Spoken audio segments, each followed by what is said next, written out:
एडियनच्या सर्व प्रेक्षकांचं एडियन बातमीपत्रात स्वागत आहे। नमस्कार, मी आहे अक्षय। आज दिवसभरात घडलेल्या घटनांचा आढावा आपण घेणारच आहोत। तत्पूर्वी नजर टाकूया आजच्या दिवसभरात घडलेल्या ठळक घडामोडींवरती। निवडणूक आयोग भारतीय जनता पार्टीची चमचेगिरी करणारा आयोग झालेला आहे। विरोधी पक्षनेते अंबादास दानवे यांचा भाजपवर आरोप। कारागृह पोलिसाची ठेचून हत्या, हर्सुल जेल कर्मचाऱ्याच्या निवासस्थानाजवळील घटना, शहर हादरले। आता बघूया सविस्तर बातम्या। हर्सुल कारागृह परिसरातील कर्मचारी निवासस्थानाजवळील मैदानात कारागृह पोलीस कर्मचाऱ्याचा लाकडी दांड्याने डोके ठेचून खून करण्यात आल्याची घटना सोमवारी सकाळी उघडकीस आली आहे। हल्लेखोरांच्या माराने त्यांचा मित्रही गंभीर जखमी असून त्याच्यावर घाटी रुग्णालयात उपचार सुरू आहेत। सिद्धार्थ बन्सीलाल जाधव, वय 42, राहणार हर्सुल कारागृह कर्मचारी निवासस्थान असे खून झालेल्या कर्मचाऱ्याचं नाव आहे। तर सचिन दाभाडे, वय 36, राहणार चेतनानगर हा त्याचा मित्र जखमी आहे। रविवारी रात्री दोघे जण कर्मचारी निवासस्थानाजवळील मोकळ्या मैदानात दारू पीत बसले होते। त्यावेळी हल्लेखोरांनी त्यांच्यावर हल्ला केला। जाधव हे वडिलांच्या जागेवर अनुकंपा तत्वावर नोकरीला लागले होते। रविवारी रात्री हल्लेखोरांनी केलेल्या मारहाणीत त्यांचा मृत्यू झाला। जाधव यांना मारहाण होत असताना सचिनने सोडवण्याचा प्रयत्न केला असता हल्लेखोरांनीही त्यालाही मारहाण सुरू केली। बचावासाठी त्याने पळ काढला व जवळच असलेल्या मित्राचं घर गाठलं। मित्राने त्याला जखमी अवस्थेत उपचारासाठी घाटी रुग्णालयात दाखल केलं। हर्सुल पोलिसांना घटनेची माहिती मिळताच त्यांनी घटनास्थळी धाव घेत पाहणी केली। घटनास्थळाचा पंचनामा केला। घटनास्थळी दोघांच्या पायातील बूट, खिशातील कागद, व्हिजिटिंग कार्ड, पाकिट आदी साहित्य पडलेले दिसून आले। पोलिसांनी पंचनामा करून सर्व साहित्य जप्त केलं। डॉग स्क्वॉडलाही पाचारण करण्यात आलं होतं। विशेष म्हणजे घटनास्थळी दोघांचेही मोबाईल सापडले नाही। जाधव यांच्या पश्चात पत्नी, एक मुलगी, एक मुलगा असा परिवार आहे। ते कर्मचारी निवासस्थानात राहत होते। तर सदर घटनेचा तपास पोलीस करत आहेत। महाविकास आघाडीचे अधिकृत उमेदवार चंद्रकांत खैरे यांनी प्रचंड शक्ती प्रदर्शन करत रॅली काढून आपला उमेदवारी अर्ज दाखल केलाय। तर महायुतीचे उमेदवार संदीपान भुमरे यांनी प्रमुख पदाधिकाऱ्यांसोबत जात आपला उमेदवारी अर्ज दाखल केलाय। महाविकास आघाडीचे अधिकृत उमेदवार चंद्रकांत खैरे यांनी प्रचंड शक्ती प्रदर्शन करत आपला उमेदवारी अर्ज दाखल केलाय। खैरे यांनी क्रांती चौक ते संस्थान गणपती दरम्यान भव्य रॅली काढली होती। यात युवा शिवसेना नेते आदित्य ठाकरे यांची प्रमुख उपस्थिती होती। याबरोबरच अंबादास दानवे, काँग्रेसचे शेख युसूफ, राष्ट्रवादीचे कैलास पाटील यांच्या समेत जिल्हाधिकारी कार्यालयात जात अर्ज दाखल केला।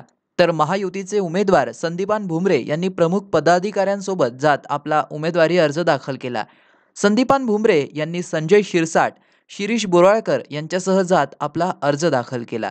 महानगरपालिका व महाराष्ट्र राज्य प्रदूषण मंडळ यांच्या संयुक्त विद्यमाने सोमवारी 2 ठिकाणी कारवाई करत 210 किलो प्रतिबंधित प्लास्टिक मटेरियल जप्त करण्यात आलाय।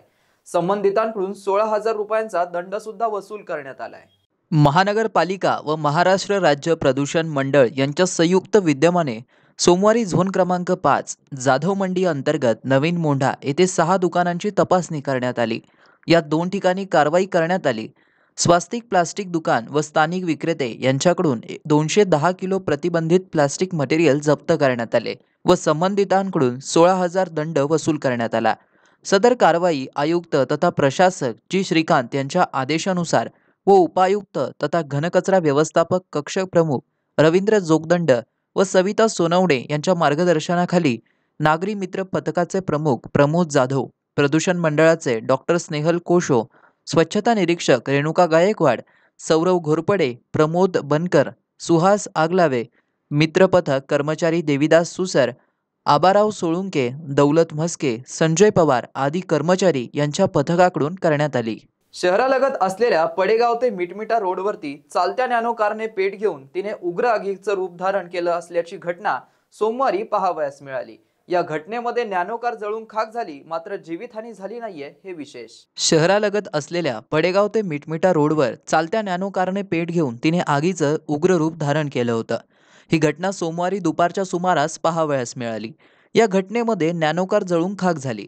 मात्र नॅनो कारने पेट घेऊन ती जळत असताना सदर रोडवरून जाणाऱ्या एका टँकरला थांबवून स्थानिक नागरिकांनी सदर आग विझवण्याचा प्रयत्न केला. अग्निशामक दलाचा बंब येण्यापूर्वी काही वेळात ही आग विझवण्यात आली. सुदैवानं या घटनेत जीवितहानी झाली नाही.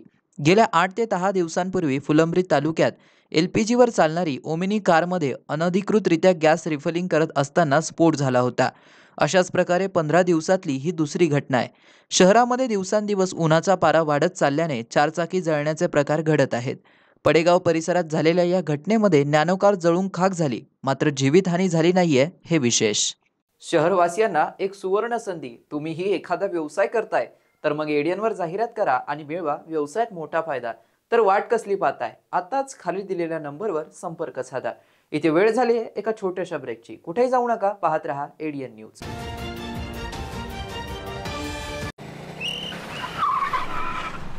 मस्त मास्क पहना रे तूने। Thank you sir. वो जान बचाने के लिए पहनना पड़ता है ना सर। रेडीमेड है या टेलर मेड है? ऑनलाइन ऑर्डर किया है सर। एक और है क्या? है ना सर। देना। बहुत मस्त लगे आपको। ये ना सर। सर ये ना भाई, जान बचाने के लिए बाइक चलाते वक्त सिर्फ खोपड़े पे मास्क पहनेगा तो खोपड़े को कौन बचाएगा? समझ गया सर। हेलमेट ऑनलाइन ऑर्डर कर, वरना हमेशा के लिए ऑफलाइन हो सकता है। Okay sir. ये ले। चल हम ये भी ऑनलाइन भर दे। हेलमेट पहने, ट्रैफिक नियमों का पालन करे, जिंदगी के सफर को सुरक्षित रखे। ब्रेक नंतर आपलं स्वागत आहे. आपण बघत आहात एडियन बातमीपत्र. वाघाचे पांघरून घेणारे हे ओरिजिनल नाहीतच, असा भाजप या 16 उमेदवारांपैकी किती उमेदवार निवडून येतील ते बघाच, असा उपरोधिक टोला विरोधी पक्षनेते अंबादास दानवे यांनी शिंदे सेनेला पत्रकार परिषदेमध्ये लगावलाय. काल खामगावच्या सभेतही सांगितलं, आम्ही सगळ्यांनी आता उलट्या जोरात ट्विटरवर, आमच्या सगळ्या सोशल मीडियावर व्हायरल केले, आमच्या जाहीर कार्यक्रमात वाजवतोय. मोदी बजरंगबली की जय म्हणून मतदान करा म्हणतात, ते चालतं. अमित शहा आम्हाला मतदान केलं तर श्रीरामाची यात्रा करू, हे चालतं. आणि या महाराष्ट्राचं जे कुलदैवत ते जर जय भवानी चालत नसेल तर मला असं वाटतं या देशाचं दुर्दैव आहे. निवडणूक आयोग हा भारतीय जनता पार्टीची चमचेगिरी करणारा आयोग झालेला आहे. अशा प्रकारची स्थिती आहे.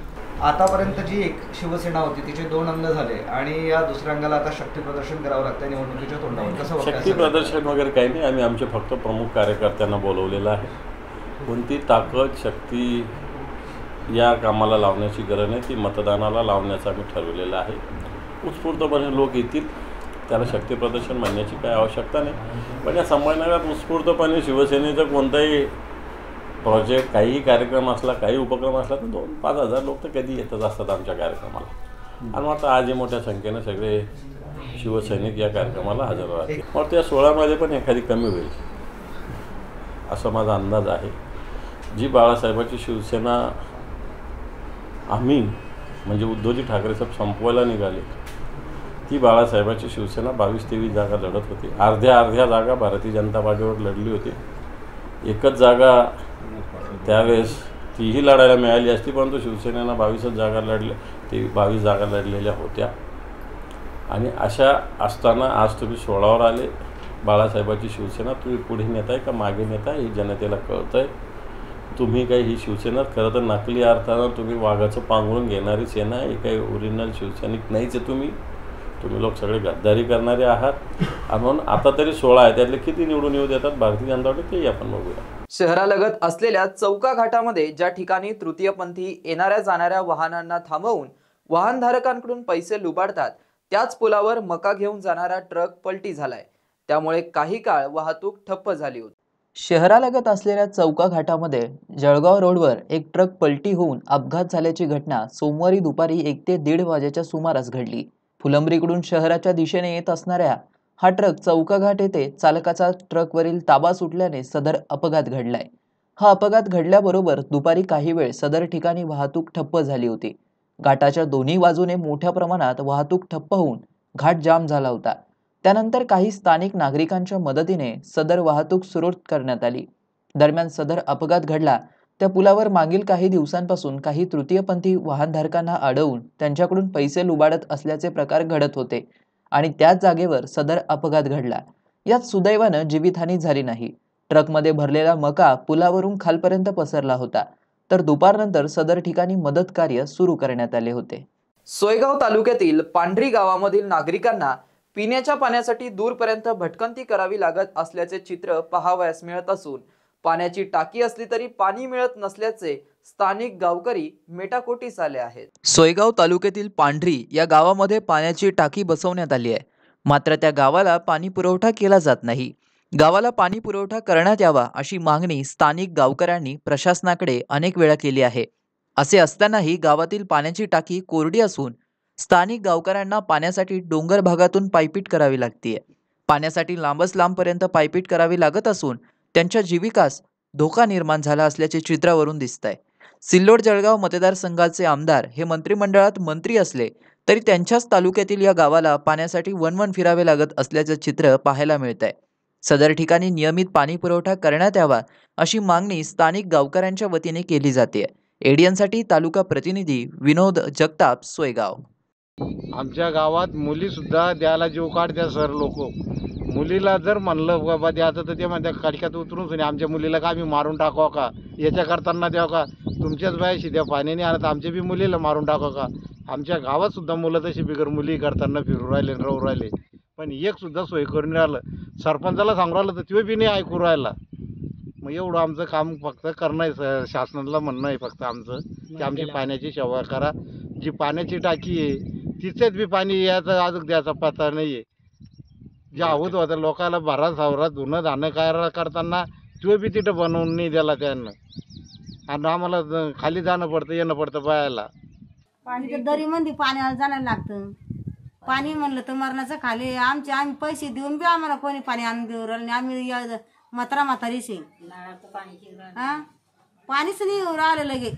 कोणतं पाणी प्या आम्ही कोणीकडे जा आम्ही जा सोडून पुन्हा म्हणते की या मग पुन्हा आमच्याच पाड्यानं या आहे ना. दरीतून पाणी आणणं लावलं ते पाणी बी गडूळ गार लगे प्यायला मन दावत नाही. दरीतून वर पाणी येत नाही आमच्या कोणसनी. बाबा पाण्याला गेले दोनदा पडले मग कमरात गॅप पडला नळी चपली माझ्या कोणी पाणी येत नाही. आता नाही तर नाही लोक आणते कोणी झाडा झुडा देऊन आम्ही कोणाकडे जाऊ म्हातारे माणसं आणते चालली आहे गावामध्ये. आम्हाला पाणी भेटत नाही प्याला. मी गोळ्या चॉकलेटी पोरीला देते मला मी पाणी बोलावून घेते तेव्हा मी घरी पाणी पिते. पाण्याचा पता नाही. आणि पोरी कसं बी आणते लेकर पाणी पिणं पडतं आम्हाला. औरंगाबाद लोकसभा मतदारसंघातून माझ्या उमेदवारीबाबत मुख्यमंत्री एकनाथ शिंदे आणि उपमुख्यमंत्री देवेंद्र फडणवीस या दोघांचीही सहमती होती. मात्र त्यांच्याच पक्षातील 2 आमदार आणि एका राज्यसभेतील खासदाराने माझ्या नावाला तीव्र विरोध केल्याची माहिती महायुतीकडून इच्छुक असलेले मराठा आरक्षण याचिकाकर्ते विनोद पाटील यांनी दिली आहे. माननीय मुख्यमंत्री एकनाथ शिंदे साहेब, माननीय उपमुख्यमंत्री देवेंद्र फडणवीस साहेब या दोघांची इच्छा होती की मला उमेदवारी त्या ठिकाणी देण्यात यावी. परंतु मी या अगोदरच सांगितलं महायुतीतले 2 सन्माननीय आमदार व एक राज्यसभा सदस्य यांनी माझ्या नावाला विरोध केला. मला अजूनही आशा आहे की याच्यामध्ये निर्णय पुनर्विचारित होऊ शकतो. सध्याची मतदारसंघाची परिस्थिती बघता माझ्याकडे विजयाचं गणित आहे. तीच चर्चा करण्यासाठी मी माननीय फडणवीस साहेबांची आज या ठिकाणी भेट घेतली. नाही, आश्वासन मिळावं यासाठी भेट नव्हती. मतदारसंघाची परिस्थिती काय आहे परत एकदा त्या मतदारसंघाची परिस्थिती यांनी तपासली पाहिजे. माझ्याकडे विजयाचं गणित आहे. 18 पगड जातीच लोक माझ्यासोबत आहे, यामुळे मी विजय माझा निश्चित आहे. मी कालही या भूमिकेवर ठाम होतो. मला महायुतीने तिकीट दिलं तर मी लढणार आहे. मी आजही या ठिकाणी ठाम आहे की तिकिटामध्ये बदल नाही झाला तरी मी ही निवडणूक ताकदीने लढणार आहे. मी निवडणूक लढणार आहे 100%. तिकीट जाहीर झालेली आहे तिथल्या शिवसेनेची. शिवसेनेकडे ही जागा आहे. तुम्ही भाजपसाठी आले आहेत की शिवसेना? नाही, मी महायुती म्हणून. कारण मी अगोदर सांगितलं मुख्यमंत्री उपमुख्यमंत्री दोघांची इच्छा होती मला उमेदवारी द्यावी. परंतु स्थानिक 2 आमदार एक राज्यसभा सदस्याने मला विरोध केला, तेव्हा मला उमेदवारी मिळाली नाही. तर मी माझं मत आहे लोकसभेची त्या ठिकाणची रचना आहे ती सांगण्यासाठी मी आलो आणि मी निवडणूक लढणार आहे. पण आता जाहीर झालेलं आहे तिकीट सांगते पण ते ठरवतील. म्हणजे मला त्या पक्षावर बोलण्याचा अधिकार नाही. परंतु मी इच्छुक आहे आणि मी निवडणूक लढणार. इच्छुक कोणत्या पक्षाकडून? शिवसेनेकडनं, भाजपकडनं? हे महायुतीने ठरवायचं आहे. हे महायुतीचा विषय. तो मी इतका मोठा नेता नाही त्यांच्यावर बोलायचं. शेवटी पुन्हा एकदा नजर टाकूया आज दिवसभरात घडलेल्या ठळक घडामोडींवर. निवडणूक आयोग भारतीय जनता पार्टीची चमचेगिरी करणारा आयोग झालेला आहे. विरोधी पक्षनेते अंबादास दानवे यांचा भाजपवर आरोप. कारागृह पोलिसाची ठेचून हत्या. हर्सुल जेल कर्मचाऱ्याच्या निवासस्थानाजवळील घटना, शहर हादरले. याबरोबरच हे बातमीपत्र इथे संपलं. पुन्हा भेटूया पुढील बातमीपत्रात. तोपर्यंत पाहत राहा आपल्या हक्काचं बातमीपत्र ADN न्यूज.